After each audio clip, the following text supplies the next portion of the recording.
Hey, UK's fans, it's me, James Barrett-Sterling. Long time no see, but we are back with a weekend preview, myself and Hayden Bird. Hayden, thank you very much for joining us.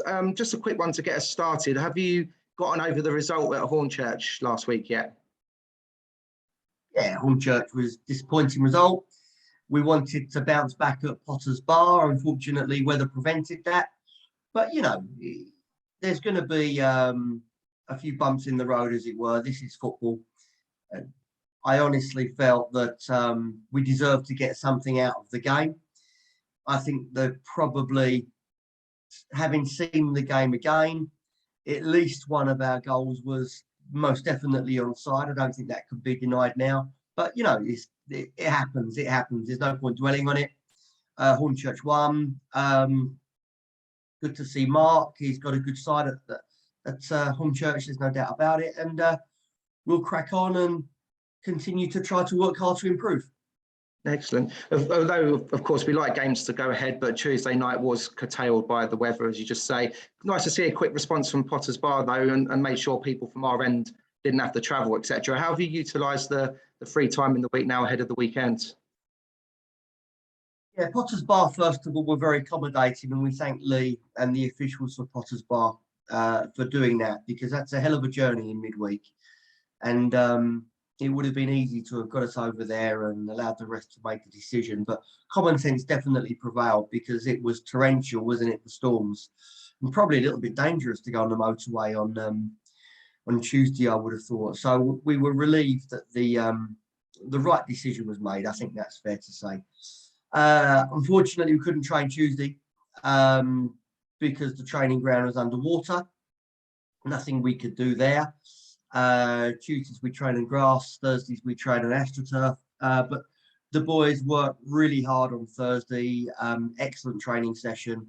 And we're in good conditions to prepare for another tough fixture this coming weekend with Margate. Didn't fancy getting the boys down for a spot of water polo or something like that. It's good for the old cardio, I hear. No, I think everybody preferred to stay in, to be honest with you. Don't blame them. So it is a big game on Saturday, as you allude to. Margate are coming to town. What sort of challenges will we face from Jay Saunders and his men? Jay's teams are always organised. He's a very experienced football manager, there's no doubt. He did particularly well, obviously, with his days at Maidstone, and he's doing very well again with Margate. I see a team that have really strong physical attributes. I see a very organised side, and I see quality in their team. I think that Margate are a club that will be up there challenging at the end of the season. And with the likes of Bowler and Ekapeta, Greenler, Thompson, I think that there's players in their squad that are capable of hurting any side. So, we'll have to be at our best. We know there's a difficult game that awaits us, but, we're looking forward to it. Yeah, it should be good. Could we have a squad update for the weekend, please? Ollie Allen comes into the squad, who's a new signing.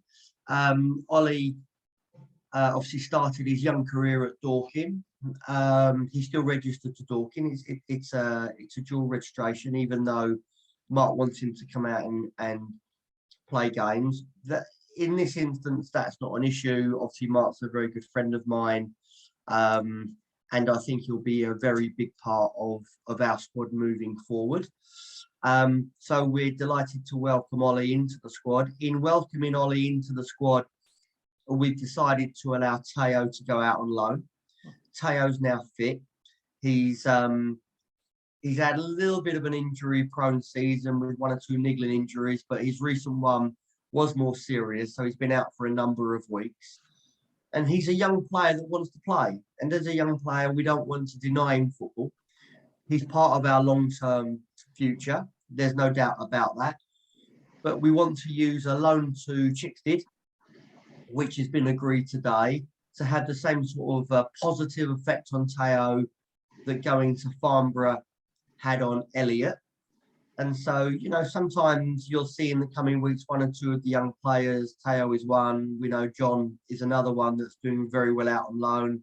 Mason's had a period out on loan. Lewis is out on loan, albeit now suffered quite a serious injury, which is a bit of a blow for him personally. But we're trying to use that market well. And the idea is to bring everybody back in the business end of the season that is in good condition, physically ready, confident, and ready to fight for places in the first 11. So I think Teo will benefit from it. Truly young player, great attitude, and I want to see him playing football now to further his development. Nice, nice. How about Kashani? How's his ankle doing? Yeah, Shaney's not doing so well, even though I don't think he's too far away now. Certainly within the last 7 days, we've seen positive signs. He's a little frustrated at the moment. We thought we would have been there by now. But I think he could have been a lot worse. You know, I don't know harp on about that challenge in the first couple of minutes in the Surrey Senior Cup, but it was a nasty one. There's no question of that. So Kashani, I would think, is probably still a week away. His target is his Aldershot. I really hope he'll be available for that game. But Steve Allen and Jamie will see him tomorrow, and hopefully we'll continue to move forward with him and have a good week on the treatment table and rehabbing with those guys. Good stuff. Yeah, fingers crossed. You've read my notes somehow, because I was going to ask you about young Ollie joining the squad. Just could you touch briefly on what sort of attributes he's going to bring into there? I think Ollie joins, I beg your pardon, a group of outstanding young players that we have. You know, Nigel quite rightly should take a lot of credit for that, but the likes of Declan and Jay Barton and Bryant, obviously, Teo, John, really outstanding young players. I think all with big futures in various degrees of the game. We have another really good one here in Ollie. Ollie come to my attention last season at Dorking. He broke into the first team when they were playing period of friendlies. I saw him play against Wimbledon, scored a cracking goal, did very well.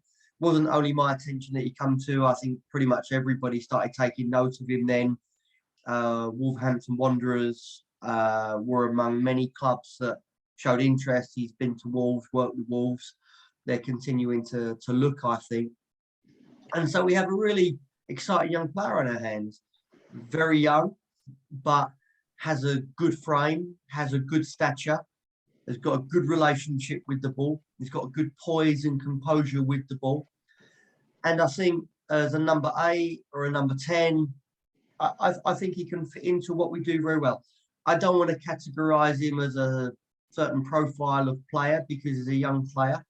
And part of his development is to be not only a number 10, as all young players seem to want to be nowadays, but a promising young number 8, a promising deep line midfield player, because I think he's got the attitude, he's got the physical attributes which are unusual for such a young player, and the quality to do really well.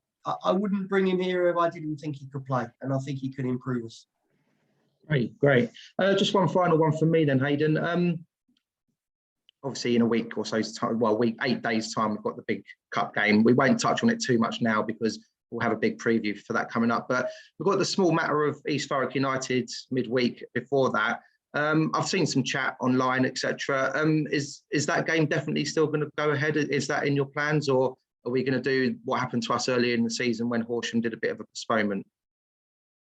No, there's no question that we'll play the East Thurrock game. I was given an option to cancel the game and didn't even consider it. We have to feel very concerned that if we start cancelling games for the FA Trophy, we're going to really start falling behind. You know, already we're 3 games behind some clubs, 2 games behind a lot of clubs. So I don't want to fall behind. We need to use these fixtures. And, you know, the boys want to play. The Aldershot game is a game to look forward to. I'm not sure I've spoken to you in any length since the Farnborough game. I think we spoke afterwards to Jamie. But the Aldershot game is something to look forward to. But our focus is very, very much on the next 2 league games. The games in hand are great, but they can be a little bit misleading. We need to win. we've got two tough opponents. Margate, as I've already said, have the ability and the qualities to hurt any team. There's a dangerous opponent there. There's no doubt about it. I saw Thurrock play a couple of weeks ago. I was surprised how they've improved significantly already since we beat them 6-0. And so that's not a given by any stretch of imagination.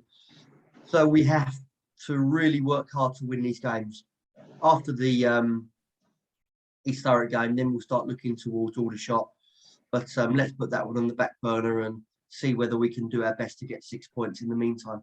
Yeah, good stuff. That'd be a real shot in the arm, actually, ahead of the Aldershot game if we can do that. So, all right then, Gaffer. Well, thank you very much for joining us this evening. Really appreciate it. KTV, sponsored by Bright Light Windows and Doors. I've been James Barrett-Sterling, and we'll see you down at King George's Field on Saturday.